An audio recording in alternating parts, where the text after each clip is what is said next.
everybody. As you guys all see, I have a wonderful guest with me tonight, Brenda from Mount Scrapmore. Brenda, would you like to give a little bit of an intro to yourself for anybody that does not know of you? I'm conquering Mount Scrapmore with Brenda, and I'm the Brenda part of that conquering Mount Scrapmore.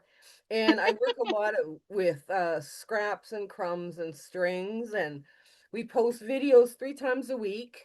And right now, we're doing a mini Mondays, and the Wednesday drop is a sew along, the Quilt Bingo sew along.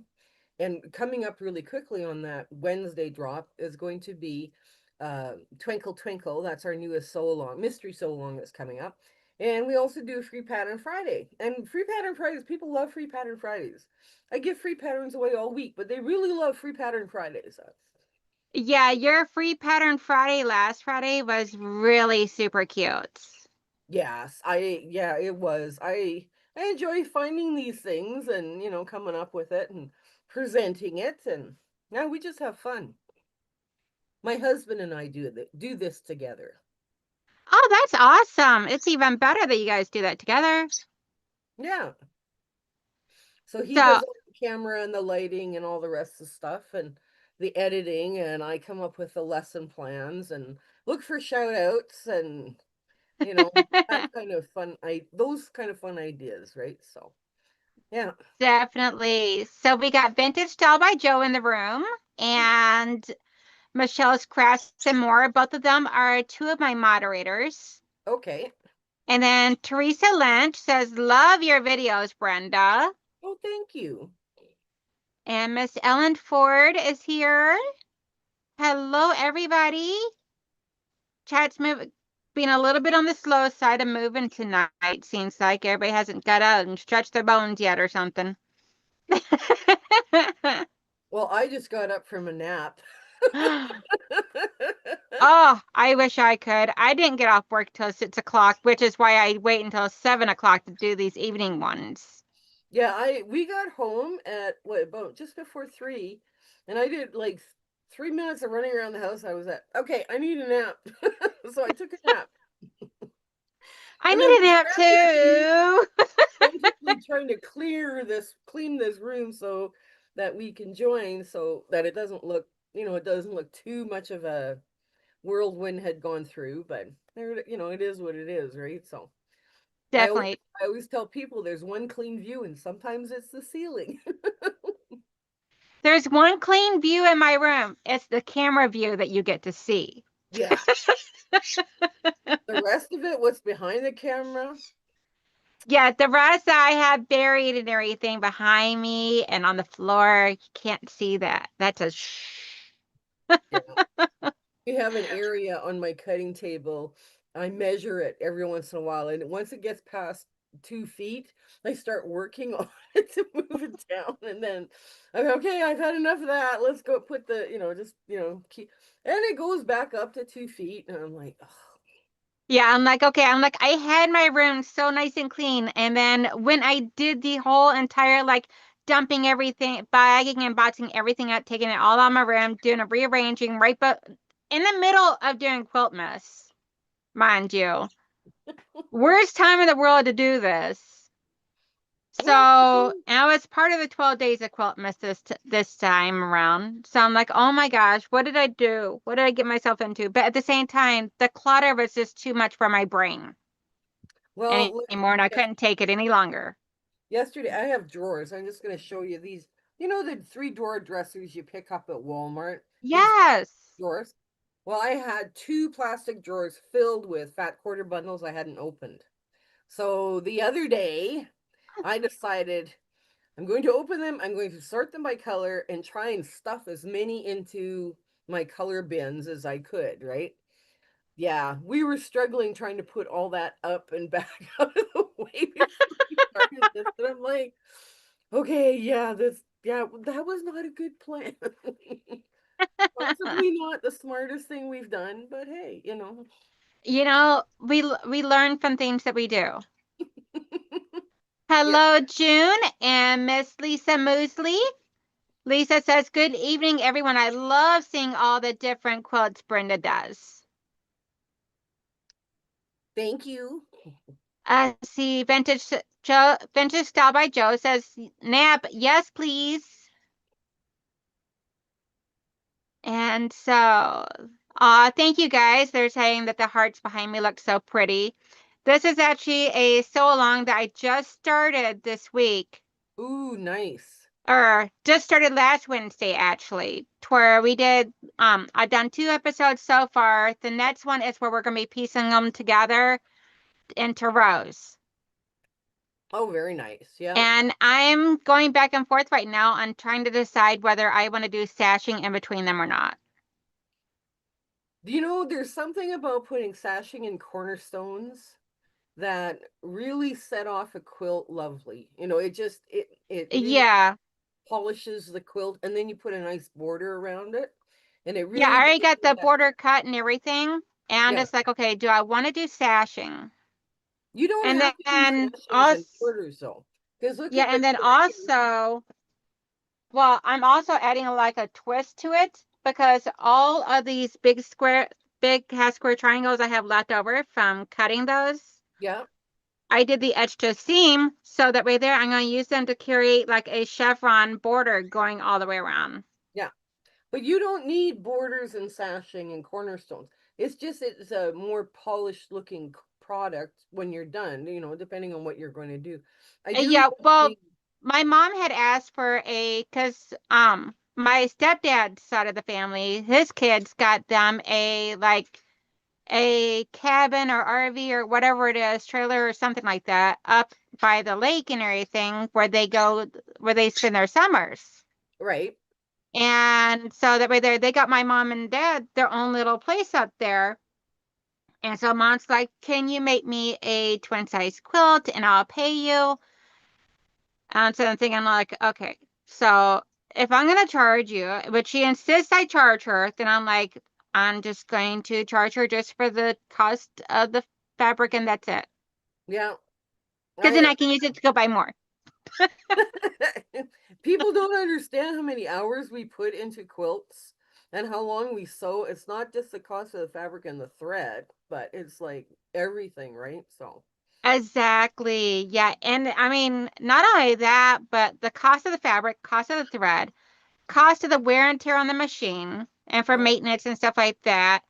The cost on our bodies from sitting here for so long doing this. yep, yep. Which, not to mention, if I could actually quit my job and do this full time, I would in a heartbeat. Well, I've retired, so essentially I created this job. And yeah, I'm not relying on it for income. It's just, you know, like everybody thinks when you start a YouTube channel, you can become monetized or making big bucks. Yeah, no. I No. just got to a point where I'm making like 150 every other month. Oh, yeah. And that's mainly my membership. Oh, wow. Yeah. So I'm like, what I get off of ads and stuff is like pennies. Yeah.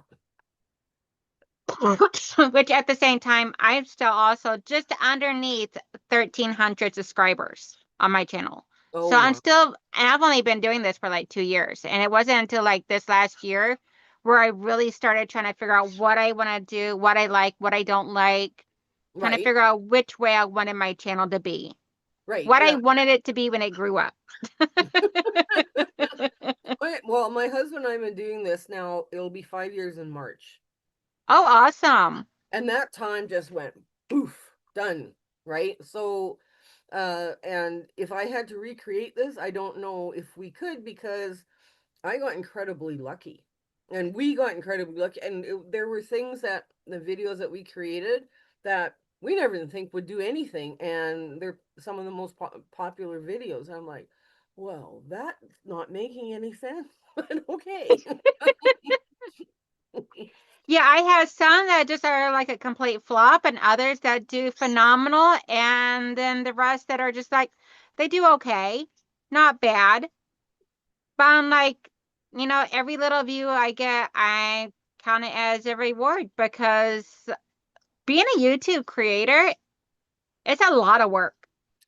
Yeah, people don't realize there's probably for every hour you see on screen, there's probably 20 hours in the background and, aftermath or whatever of video because you got to come up with the lesson, right? Or what you're going to do and Yep. doing all the cutting and prepping and all the rest of the stuff that you do before you actually start filming. You got to go root around for shout outs. In my case, I run around looking for shout outs and I have my viewers sending me shout outs, which is like really nice. It's just awesome that they do that. And then you got to make sure you're not doing hitting on copyright issues. Yes. Oh my goodness. So you spend a lot of time doing that too, right? So then Yeah. we get to the filming, and then my husband does the camera, all the camera work and the lighting and the editing and all the rest of the stuff. And it's like, yeah, between the two of us, it's probably like 20 hours for every hour we see. I And people believe don't it. get that. People don't get And that. I don't, I mean, me, I don't spend as much time with all the editing and the tech stuff because majority of my content, I would say probably 95% of my content is live stream. Yeah. But I still had to figure out what it is I'm going to do, getting everything cut and prepped and ready to go. Yeah. Like tonight's live stream, I was going to work on my quilted Bel quilt, but I didn't get my pieces pressed, my seams of my pieces pressed in time. So I'm like, okay, well, we're switching off to doing the hearts tonight. Yeah. And yeah, and sometimes you just gotta be able to, switch or, switch on your feet or think on your feet, when it comes to stuff. See, the live stream to me, that would be tough because let's say you're committing to a Wednesday night. That's every Wednesday. Yep. Wow. I don't know about you, Yeah, but yeah, because I do every Wednesday night at 7 p.m. from 7 yeah, to 8. And then I'd also do every Saturday and Sunday morning from 10 a.m. to 11 a.m. But at the same time, my family is either still sleeping or just getting up whenever I start my live stream on the weekends. yeah, Which is why I scheduled it at that time because I knew that we weren't going to be doing anything. And if we do need to do anything for like say take the pups to a doctor visit or something like that, yeah, or if me and hubby are having a date night on a Saturday night that's going to fall over into a Sunday, then I just cancel that stream. yeah. I'm But like, I'm yeah, like, sorry guys, date night. my problem is life happens around here, and sometimes you don't have very much notice before life happens. And it's like, Yeah. yeah, I don't know if I could do live streams. And live streams too, like, okay, this is a bizarre story I tell people. I was at a virtual so date and we were chatting and we are just giggling and having all sorts of fun. And we were winding up the Zoom meeting and we had just a lovely day and said goodbye to everybody. And I closed the meeting and I took a cut with my fabric I had lined up under my ruler with my rotary cutter. I sliced my finger so bad, so bad. I didn't, thank God I didn't do it on camera. Yeah, And I fainted. I hit my head. I got a concussion. We went to the oh hospital. They weren't worried about my finger with this, it needed 9 stitches because I cut a great big U shape out of it. It was horrible. But they were worried about my concussion because I didn't even put my hands up to protect my head like you normally would because I fainted and I went timber. My husband saw me. He said, Brenda, you hit the floor so hard you bounced. I was like, oh my God. no. I was So we just, do have a question in the chat for you. oh, Lisa great. Moosley says, Brenda, do you do all your own quilting? Yes, I will say yes. A lot of what I do is charity quilts and the guilds I belong to. The one guild in particular, they take a lot of my quilt tops and then they move them to the long armor. And then from the long armor, they go to the guy who does the binding, and the guy who does the binding then gives them back to the program, the community service person. And, she carries all them off to the charity. So there's a lot of things I do that I basically that's what I work on now. I work on charity quilts. That's pretty much all I do. And you'll see like Fridays, I make 12-inch, well, 12.5 unfinished, 12-inch finished blocks.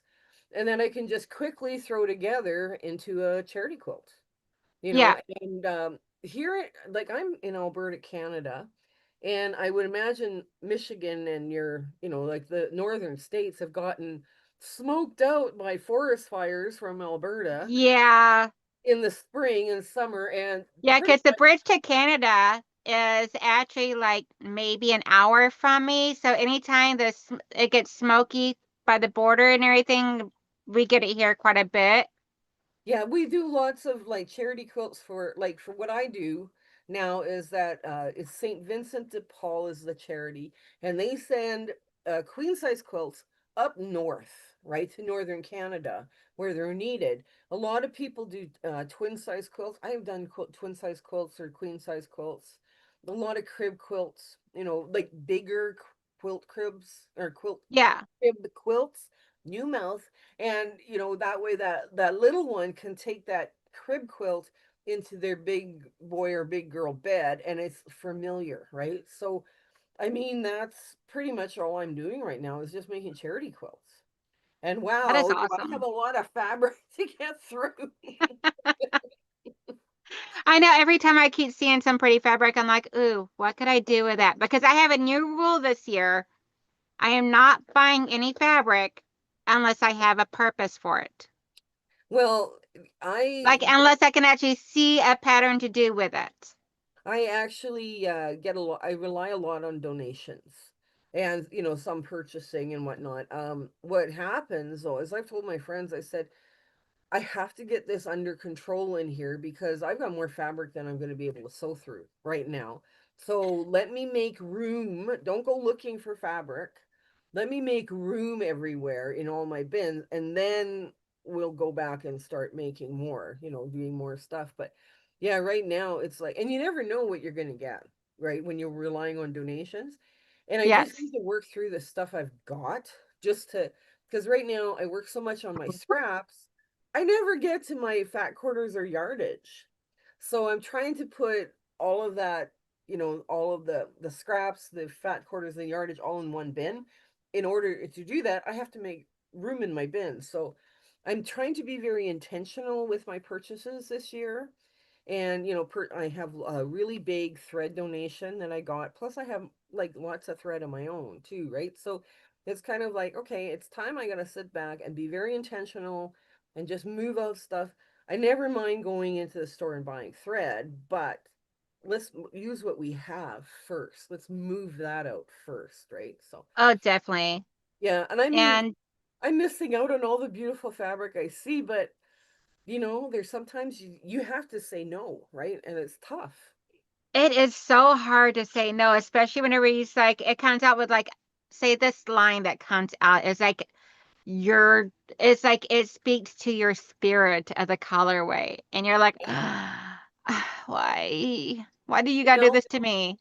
my favorite fabric is Asian prints, any kind of Asian prints, right?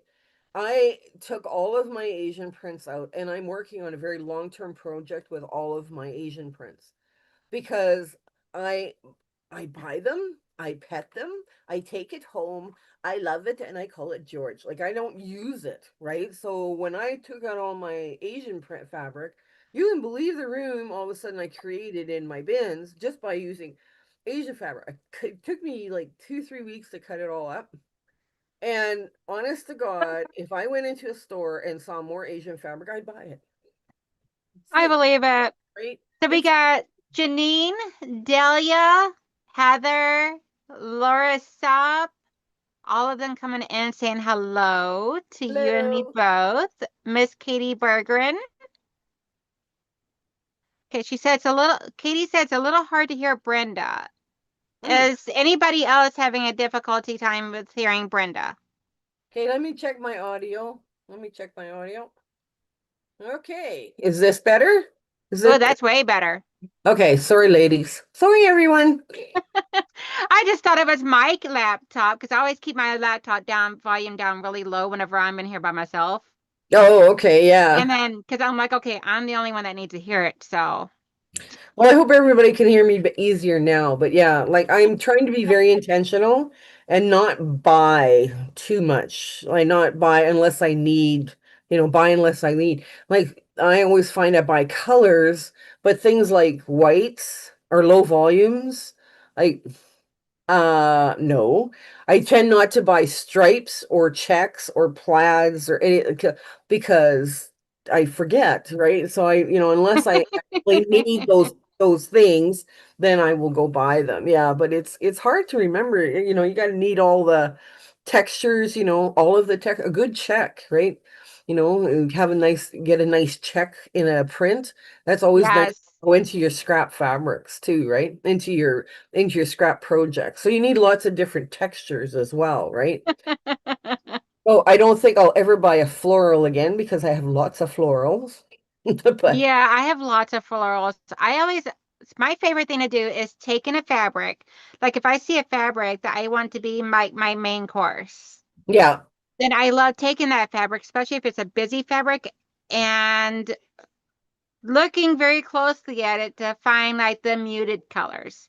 So that way there I can pull those to use that to highlight those muted colors. yep. Or sometimes if you have a focal fabric that's just wild and crazy and it's like really bright and really like wow, you lean into it and you push all those like the lime greens and the hot pinks that you just lean into it and you say, okay, we're just going to go for it. We think about color very differently in North America than we do in other parts of the world. Yeah. And I read this book and it was hot pink is a neutral. It was talking about hot pink as a neutral, and it was about what people in India think of hot pink as a neutral, or red can be your background, right? Like, I mean, it's just like you take these really off the wall colors and you can make that your background color. You don't need necessarily a low volume, right? That's in the quilt behind me. You can Yes. put like aubergine or navy or the deep chocolate brown as your background color, and your quilts would look absolutely fabulous. Yeah, so you can kind of lean into this at times, right? So, and I think it's Yeah. always fun to kind of try and think outside that box because we tend to, be a little more conservative. Well, gee, I want not everybody's gonna like that. And it's like, Yeah, no, I but found that my favorite thing to use for backgrounds isn't so much like a specific color, but like a texture. I like using like blenders, like yeah. tone on tones. Those are like my favorite because they still get some movement, but without overpowering the prints. Yeah, but you get depth. Like when okay, this is barn swallows behind me, right? Some of the squares are much darker than others, so Yes. those precede and the light ones come forward, right? So you have depth now in this quilt, Yeah. right? If your low volumes are all around the same value, you're not going to have depth in the quilt, right? Because I've also offset the of course, you can't see because it's too far down. I also offset the center, right? Because then it also gives movement, right? Like when you see Yeah. It barn looks swallows, like a flock of birds flying all over the yeah, place. when you have barn swallows fly around you, like the center, the focal point moves, right? So you wanted something a little more, you know, depth and whatnot. Yeah, that you're going to need to like think outside the box for your low volumes. Yeah, Yeah, it's yeah, not like easy. this one right here that I'm doing. I'm actually used like it's almost like a cloud. Oh yes. That's a 'Cause beautiful I'm, low volume. yeah, because I'm like, I'm like, I don't want like a white, but Ye- the tan just seemed too much as well, especially with some of these lighter colors. Like, so this here seemed like a happy medium. It's like a creamy base. So, Yeah. And like for instance, like I did spring flings, I decided my low volumes are going to give a more soft, buttery tone. So I used a lot of the beige, the darker bone colors, those kind of colors. And because I was using blue, which has a lot of pigment and value, and then brown, right? So you've got a lot of color. You can put more buttery tones against that and you mm-hmm. still have enough contrast to create a quilt block. Yep. Yeah, so I mean, I think of low volumes a whole lot differently than most people. But like for instance, I'll just grab a handful Like all of these to me are low Oh, I volume. love the pastels. Yeah, like this here is a low volume, and like even the black and white prints here, that really pale, purple color. All of these are good low volumes because you have enough contrast with your mediums. See, another thing people don't grasp either is that if you've been quilting for, let's say, 20 years, right? You've got a fabric stash. Your fabric stash now is medium because you use up your darkest ones first and your lightest ones first to put them because you get really high contrast quilts. And then Yes. mediums, and you've got some, more muddy, like low volumes, like what's right there behind me. All of a sudden now you haven't got enough contrast and you have nothing to make. So you go buy more fabric, which is fine. But, at a certain point, you're going to have to stop buying fabric and use what you got, right? So, yeah, and it's tough. I know a lot of people too. They like their low volumes be like white on whites or something like that. Yeah, it works, but I sit there and I look how quilts are laundered by some people, and some people don't know how to keep white on white white. It never, it starts showing the dirt so quickly because they don't know how to launder it properly, right? So. Yes. I avoid the white on. I do have white on whites, and will occasionally use them, but I sprinkle them in with the other stuff, right? So I don't know. I look at things a whole lot differently, I guess, but that's Well, okay. that's because you've probably been doing this longer than like some people like myself. Because Well, well, I, I played around with sewing and quilting a little bit starting in like 2018, 2019.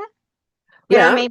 When I made my mom a memory quilt when my grandmother passed away, I used mine, my brothers, and my grandmother's all birthstone colors in front. And then the backing was daisies because that was one of my grandmother's favorite flowers. It When I see a daisy, a Shasta daisy, it reminds me of my grandmother's backyard because her entire backyard was completely lined with really tall, very well established Shasta daisies. Oh, wow. Yeah, and her gardening and her crafting was like her life. Yeah. And which is where I got the that I inherited from. And so when she passed, I didn't ever try and do hardly any sewing at all beforehand. When she passed, all of a sudden I caught the bug. Yeah, it's I keep trying to encourage my daughters, right? To if they want to quilt or if they want something made, come shop here first for fabrics or whatever, like pouches or whatever. And they are like, "Okay, mom." And they finally gave it. They said, "Okay, mom, we'll put an order for pillowcases." Right. And I got, this one wanting these colors and this one wanting these colors, like, yeah, just give us pillowcase, make pillowcases. Because they figured they would get me off their back, right? 50 pillowcases, 60 pillowcases to one child, and 60 pillowcases to another child. Because I went through my yardage and made pillowcases, like pairs of pillowcases out of what I could. And they're like, the stack was this high, and they're like, how much fabric do you have, Mom? I was like, oh, you can give them away as Christmas gifts. I don't care. Like, I don't, Yeah, use them as gift bags. yeah, use them as gift bags for your friends. Yeah, that'd be perfect. If especially if you got a couple, give, one his and her bag and one thing, and then the other one, the other And his. then afterwards they got a pillowcase that they can use on their pillows.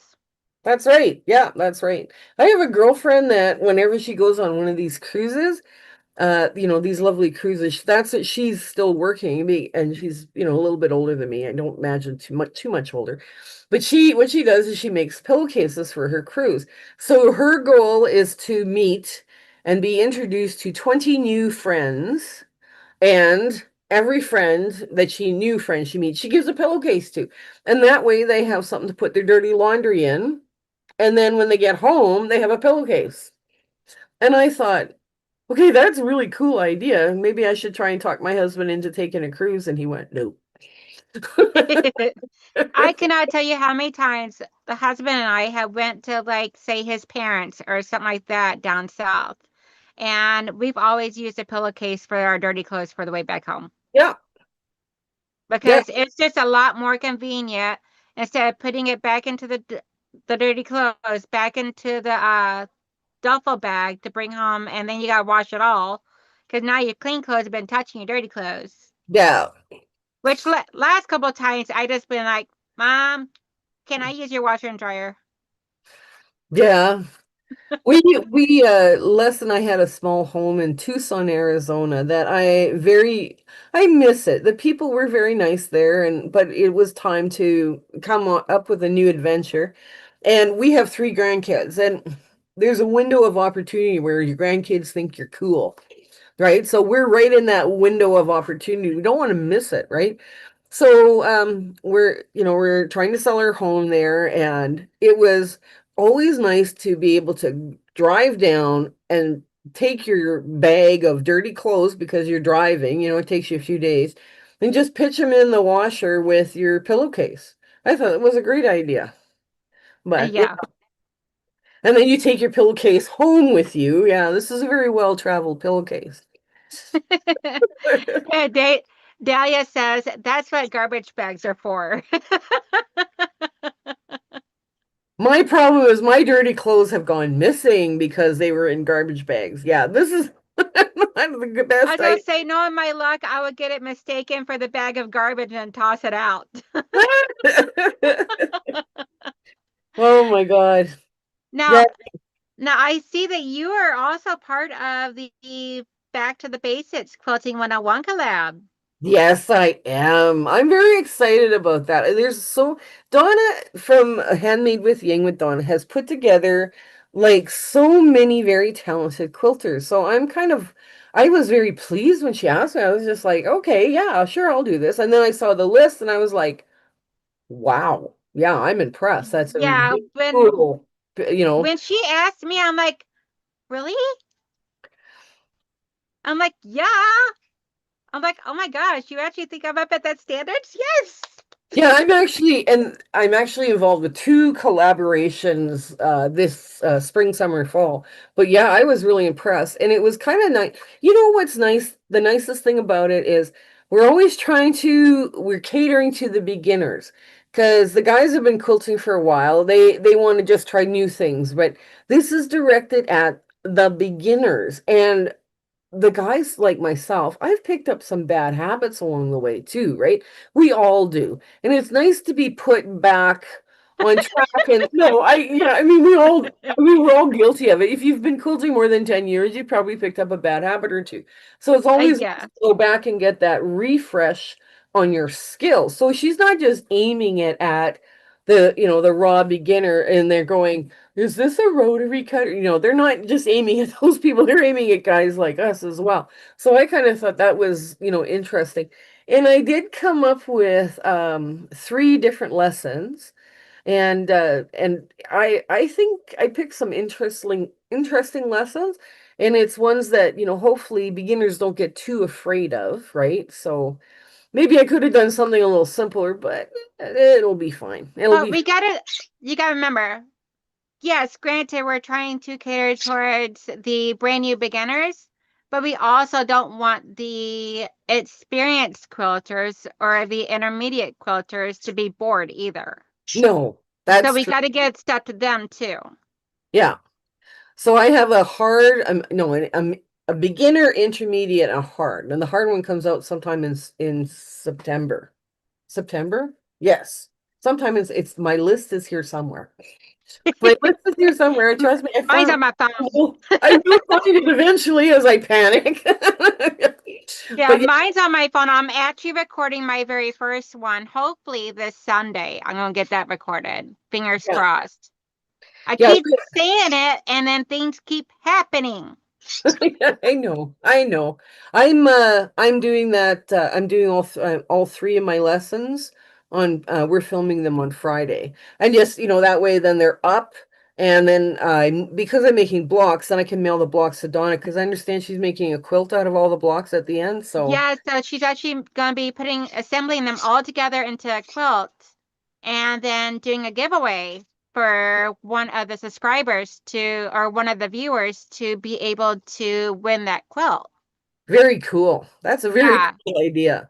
I love it. I don't know where she keeps coming up with all these amazing ideas. I'm really jealous because it's like I struggle sometimes just trying to come up with an idea of what I'm going to do next week on my streams. Yeah, And here she is. She's already got like the next 3 years planned out. I'm like, how? Danelle, when it comes to the so-longs, like we do on Wednesdays, the fun so-long, mystery so-longs, Yes. I'm always working 5 quilts ahead. Oh wow. Yeah, see, So I I've done so many different things over the past 2 years of my stream, yeah, and a lot of it I have not gotten finished.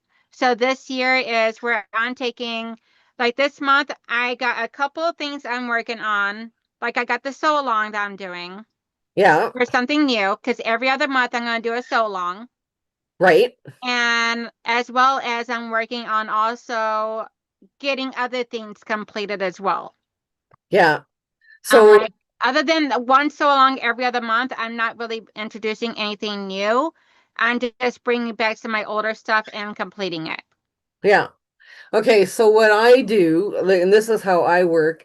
The so long that was coming up next on my channel is called Twinkle Twinkle, and that starts February 25th. We've already finished filming it. We have taken its picture and it's going to be picked up and taken away to the long armor to be long armed and then given to off to a charity, St. Vincent de Paul. But I've already got my next quilt is going to be Happy Scrappy Overflow. We just now have to sit down and sew it, right? Oh, Because wow. everything is drawn, everything is drafted out, everything. I've got my number counts, I got everything. And then the quilt after that will be Disappearing Pinwheel. It's the purple and white quilt that people, every time they see it, they go, "Oh, what's that quilt?" Yeah, it's a disappearing pinwheel. So you guys got to I stay tuned. think I know which one you're talking about because I'm fairly certain I probably commented on it as well. Yeah, and it's a very fast, quick, easy quilt. It's a weekender quilt, basically, is what that one is. And that won't take very long. And I've already started to draw Mayhem. Oh, wow. Mayhem is on the works, and I've drawn 90% of it, including the sashing and the outer border and all the rest of this, right? So I just have to figure out, okay, where are my sizes going to be and all the rest of this, right? But yeah, that's pretty much where we are at. And then what was it there? Green Stars. Green Stars is after Mayhem. Oh, wow.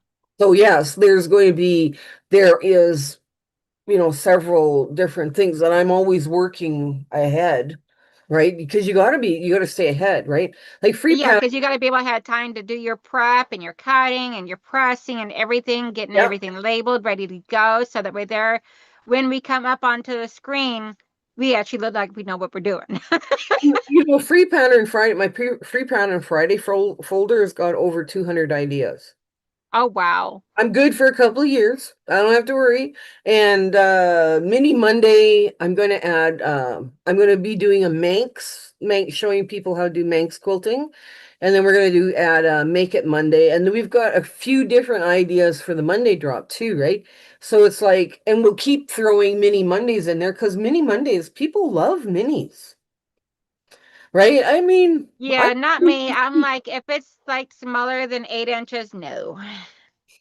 it's I don't even want to try it unless it's like a 4 patch. it's always fun when you work with minis, how good all of a sudden when you're working with minis, how you master that 1/4 inch. All of a sudden, it's like because you're concentrating more, the pieces are smaller, you're more focused on what you're doing, and all of a sudden you're done this block, you measure it out, and it ends up being 6.5 inches finished or whatever. You're going, how did I do that? Let's do it Yeah.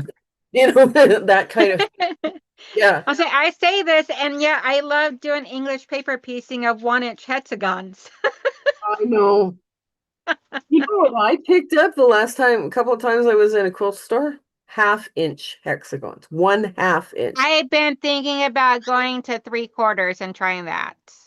Yeah, I got a punch from Fiskars, the punch, it's kind of a, Yeah. well, I'll find it if you want to look at it, but these punches like this is my 1 inch punch. So Oh, you wow. really fast, and this is the 3/4 inch. Now, Fiskars measures there because these are paper punches, right? Not for quilting. Yes. They measure the punch from here to here, where quilters measure from here to here. So Oh, so that's guaranteed to be smaller than 1 inch. no, this is 1 inch right here, right? Oh, okay. This is 1 inch, and this is a 3/4. These are, Oh, okay. but they measure it from big point to big point, right? It's like, well, but then they're not quilters, right? So quilters measure things from point to point. And I also have a bigger one of these, but it's a press.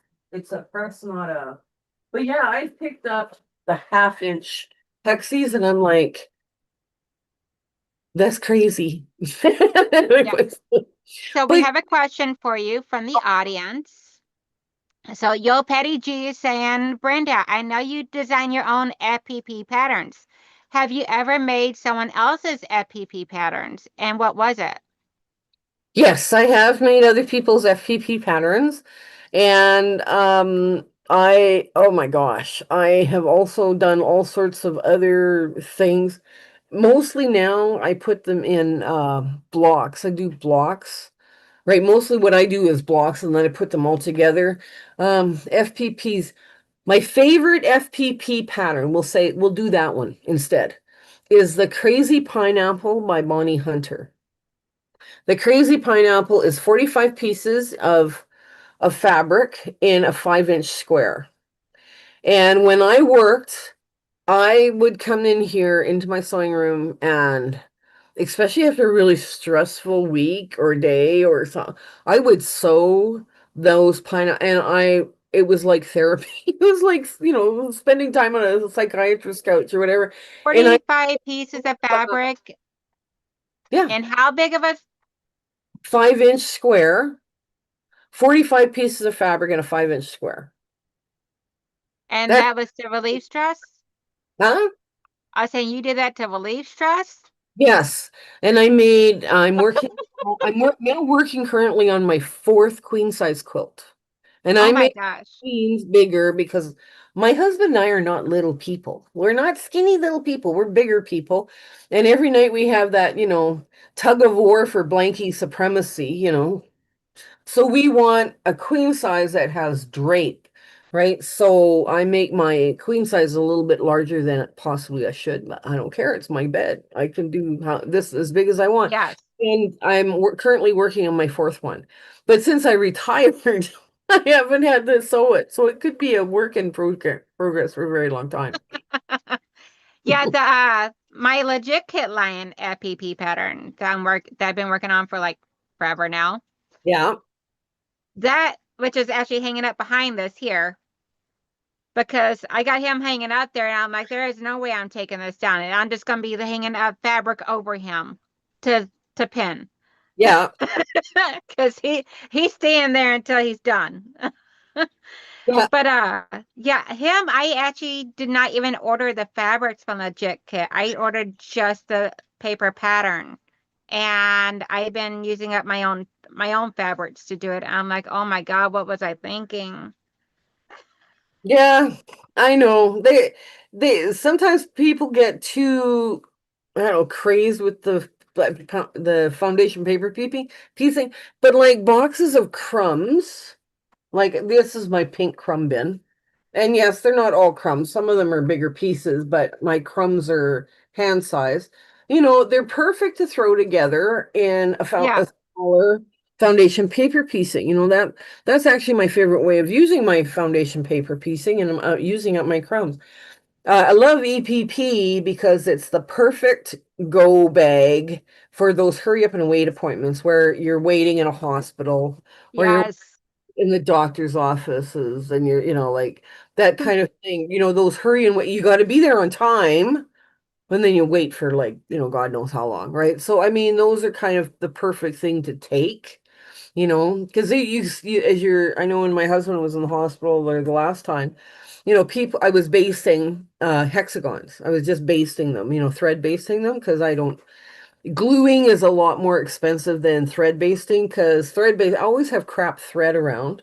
And my friend Ray said instead of going through your paper and then down through your paper again, like over the top, right? You know how you go from the traditional way is you go up through the paper and the fabric, and then you go down through the paper and the fabric, and then you kind of like do a semi knot, and then you do that on all six sides. She said just thread based your corners, and then when your pieces are all together, then you just pull out your paper. You just leave your thread in there, and then you're not making a major mess with all the thread bits everywhere that you had to take all this out with. And I Yeah, started, honestly, I've never went through the paper. I've only just tried and basted the corners, yeah. and then I do like the little whip stitch to Yeah, connect them. but if you're doing longer seams, you do need that stitch up through and back down again because otherwise your fabric wobbles too much, right, to order to stitch it. Yeah. But yeah, like, and I thought, well, that's a bizarre idea, but let's try it and give it a whirl. Well, here I am. We're, waiting and waiting and waiting beside my husband's hospital bed, and it was like, nurses and doctors, and we were in a hallway in emergency because they were so busy that night.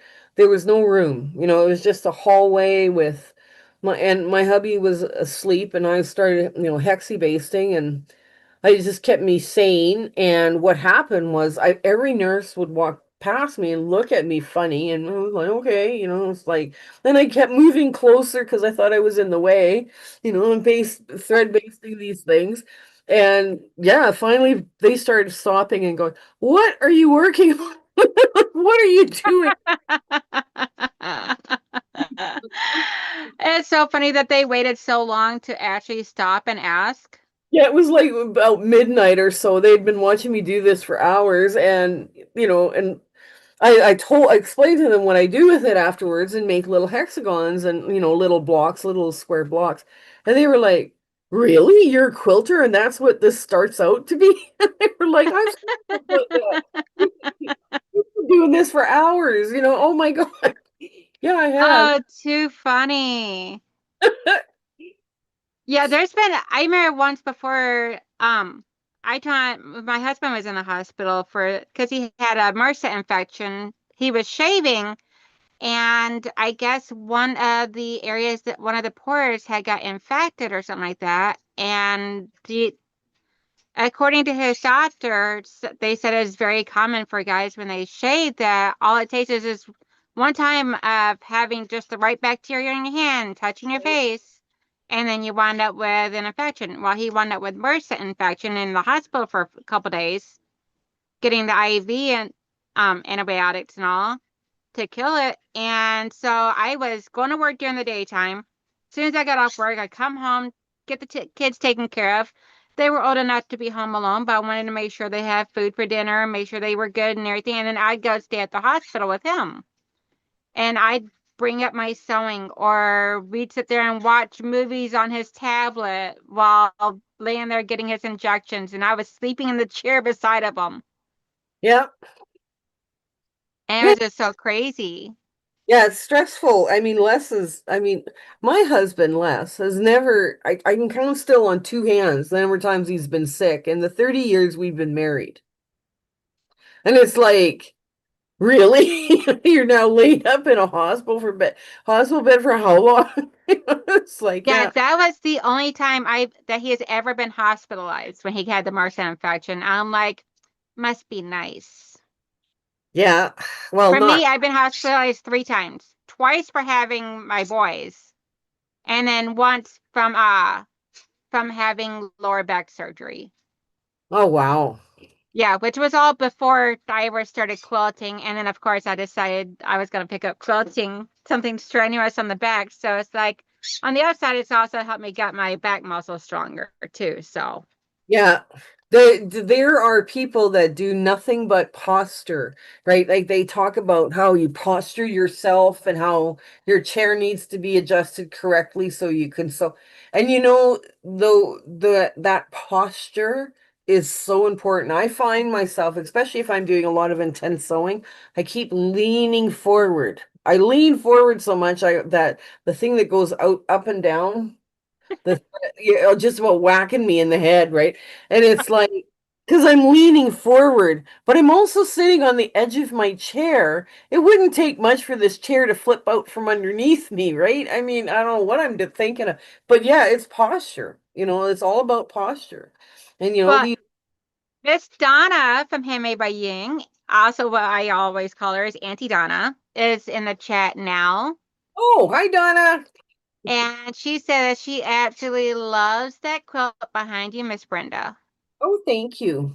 Yeah, it's a free pattern from anybody else who's looking at this. It's called Barn Swallows, and it's a free pattern. So you just have It to type is my so channel. pretty. Yeah, go to my channel and search Barn Swallows, and it'll pop up right away. Okay, Michelle, you heard her. Go grab that link. Yes, it's She is free. so quick. I swear. when Michelle Moore, she is so quick with the links. Yeah. Yeah, it's nice to have free links to, free patterns about too, right? So it's nice to have all these different things that we have now. Our mothers and grandmothers never had any of this, right? I was like, wow. I know nowadays we all had to have the next newest gadget, and yet women started doing this by hand and with needle and thread, and all the stuff that they created is phenomenal and still alive today. When I was both my mom and both grandmothers were quilters, and one of the things it just used to drive me crazy when I was a teenager, and you babysit and you make your own money and all this stuff because I grew up on a farm, so you babysit other farm kids and whatnot, and it was a treat for me to save my babysitting money to go buy pantyhose, right? I know sometimes people did That's like pantyhose. a bad word to me. I know pantyhose. And my mom would see the bag and she said, what did you buy? And I said, pantyhose. She said, give it to me, right? And she would take the bag away from me. She'd pull out the pantyhose cardboard and throw the pantyhose back at me. It was like, not excited about the pantyhose like I was. She wanted the cardboard because that's what they use. I remember my Yeah. mom using a wooden ruler with a metal edge that we had gotten in school. Yes. And, I had doodled on it and I, wrote all, silly things on there and, with my pen. And those were the tools she was using, cardboard and rulers. And like I say, she would pin all her, we pin 4 patches now. We do 2.5 inch strips and we sew them together and we cut them and all that stuff.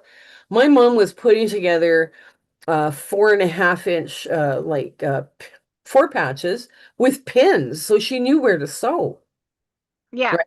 The line, like you would have to sew on that line because sometimes your fabric wasn't quite big enough or it was kind of wonky cut or whatever, Well, yeah, right? because they're also using scissors a lot of times too. So then you always get like that rugged edge of the scissors. Yeah. Or I don't know sometimes how in the world some of these ladies in the past could try and cut and have a nice, beautiful straight cut line. Like how? pinking shears was the other thing they used. Pinking shears, right? So Mm-hmm. the fabric wouldn't fray too badly. And it was like, wow. Yeah, pinking shear. So she would use the cardboard to I draw in. bought a pair and I think I've used them. I bought this pair off of Amazon and I think I've used them like a handful of times. And it's usually just once I start cutting into a fabric and I see that it's going to be a fussy fabric that's going to fray a lot, then I'll start cutting it with a pinking shears. Yeah, but that she would, some of the fabrics she got had been pinked because it was used in clothing. Well, now, she's drawing her line with that cardboard and then cutting it out with more pinking shears because it would just unravel on you, right? And it was like, the cotton would unravel. It wasn't necessarily the best cotton and That are using cereal boxes for their templates. Yeah, we didn't get cereal box very often. We got a lot of porridge, cream of wheat. Ugh. Yeah, because when my grandmother passed away, I inherited all of her stuff, including her cabinets that she had her sewing machine sitting in. Yeah. And it was like probably 5 years after her passing where I was finally able to sit down and go through her cabinet without breaking down crying every time I seen it. And so I was sitting there going through it. She had patterns. She had clothing patterns, paper patterns, cardboard patterns. She has so much different stuff in there. It's like I think she had more crafts in there than what Joanne Fabrics had. I found all my mom's paper templates, like all the cardboard templates, and she would write on them, 2.5 inch square, this or that, like she would write on it. And I started measuring that with our plastic rulers, our acrylic rulers, and all this stuff. And it was like, yeah, just like she always warned you, don't press too hard on the cardboard because you'll make it pill up, right? And your square Yes. is too small, right? So Well, yeah, yeah. because cardboard doesn't like moisture. Well, and it doesn't like being rubbed against on its sides all the time either. It's not very happy, like something that cardboard. It's a very cranky old man. Yeah, right. Mind you, now I buy template plastic when I'm making, when I need a lot of like templates made. I'll use template plastic and I'll draw around it with a pencil or whatever too. And I'm like, yeah, those skills are really going because people don't do that anymore, right? Like people Yeah. don't think about making templates and they don't think about drawing around the template because you have basically a cutting template and then you have a sewing template without the seam allowance, right? And that's where you're drawing around so that it tells you how to sew the pieces together or where the seam has to go, Yeah. right? Yo, Patty G says, I actually cut up a pair of pantyhose to use as a belt on my treadle while waiting for the real belt to arrive. Yes. That Yep. is so cool. Yeah. And debt-free quilter Heather says, I admit to having some templates made from poster board. Yeah, I've used cracker boxes and cereal boxes to make templates. I've used a dinner plate to get a roundabout size circle, so that way I knew I had an accurate circle Yeah. instead of an oblong oval. I used my husband's rejects of chopping. You go to the dollar store and you get those really cheap plastic cutting boards and they're really quite thin and flimsy. So when he's done, chopping vegetables and whatnot on there, I take it and that's my template plastic. Otherwise, I go to Staples and you can buy those colored tabs, those colored, they're all different colors, and you can Yeah. just, right? So I mean, I buy lots of that, and the guy goes, okay. And then you're in here, like 4 months later buying more, like, what are you doing? What are you doing to this stuff? Very true. Well, we are at 8 o'clock now, Oh my. and I cannot believe it's already been an hour. Yes, that was so much fun, Danelle. I want to thank you for inviting me onto these things. I don't get on these things very often. I've got in my phone Donna's, Handmade by Ying with Donna. I've got her lives when they drop, and I'm just so out of sync with everything. Oh no. I think Not a problem at all.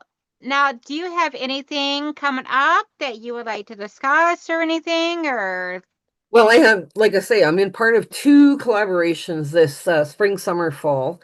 And of course, the first one is with Handmade by Ying with Donna. And I'm very impressed how many very talented quilters she's got together on that and how we're all, helping out. We've all decided we're going to help out the beginners and maybe teach some of the guys that have been around a while, some new, better habits if they've picked up a few bad habits like myself. I guess hopefully somebody's I guarantee you I have. Like I need constant reminders. Okay, change your needle.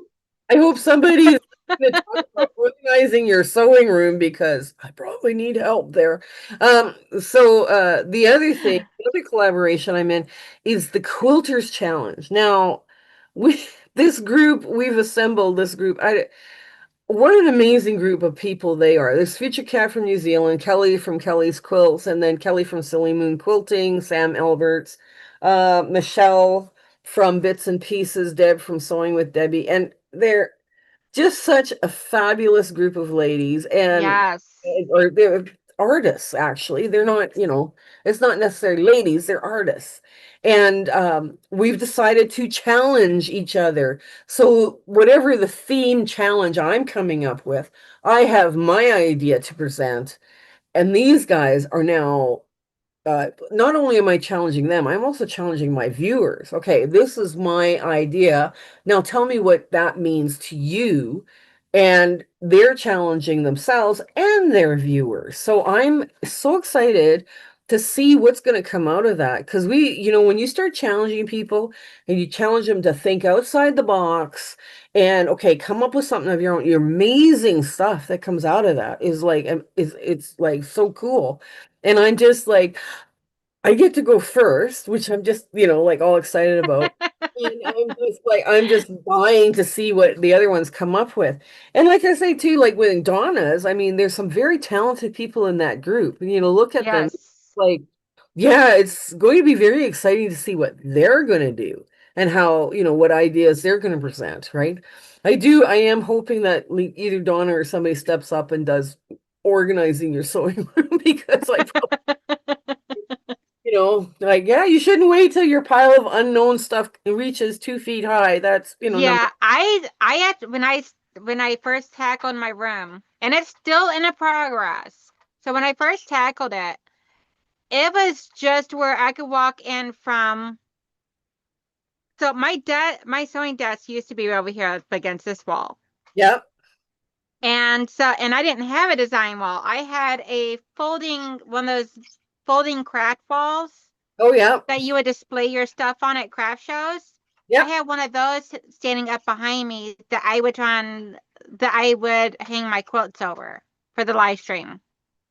And I had like enough room for my chair to turn like this right here and for me to walk in and over to my chair. And that's all the walk space I had. Everything else, the floor was taken up in storage, everything. I mean, it was a complete disaster. Like if a fire started in here and I was in here, there's a possibility I wasn't making it out alive. My thing too is I am in a very small craft or sewing room as well, but I share my room with camera equipment. Well, I share mine with Yep. birds. Oh, birds. Oh my gosh. Yep, I got a bird over here in this cage. He's a green cheek conure. Yeah. And then over here, I got my little cockatiel, which is Peaches. Oh, And wow. then over here, I have my son's bird, which is a little lovebird, and that's Kiwi. Oh, wow. So cute. Yeah, so I get to see here and talk. So I'm hanging with the birds on a daily basis. Yeah. Yeah, it's probably really good for them too to have human contact every day. Yeah, plus a lot of times, like during my live streams, especially on Sundays when I'm doing my hand sewing, I'll bring Peaches out and she'll just jump right up on my shoulder and hang out for the day. Very cool. Very cool indeed. Yeah. Well, Brenda, thank you so much for coming and hanging out with me. I truly appreciate it. I was so happy when you said yes. Hey, thanks for asking too, because I know there's so many YouTubers now that are doing quilting channels. It was really nice that you thought of me and asked. So I thought that was Yeah, really. because well, when Donna put together that collab, I was like, okay, you know what? I'm gonna go through the list here because there's a lot of them I have not had on my channel in a while. And then there's some others like you and Tracy Mooney that I have never like I've heard of your channel and I've occasionally watched your channel, but I've never really actually sat there and like watched it every time a new thing came out or anything like that until this collab, and now I'm like, ooh, I love the stuff she's doing. My husband is still working, so life here happens. So I used to be able to watch a lot of YouTube, not anymore. It's like I don't know where my time management skills are horrible. I just Well, I work from home, so whenever I'm working, I have my phone sitting beside of me and I got YouTube videos playing. So that yep, way there anything I get a pop-up for, I'll click to try and have it play through while I'm working so that way there I can listen to it while I'm working. yeah, very cool. That's a cool Yeah. light. Yeah. Well, I hope everybody has a wonderful, beautiful day. And I hope everybody has a get better if you're sick. If you're not sick, stay not sick. Please. We need y'all all around. Okay, good night. And hope everybody has a great night. Bye guys.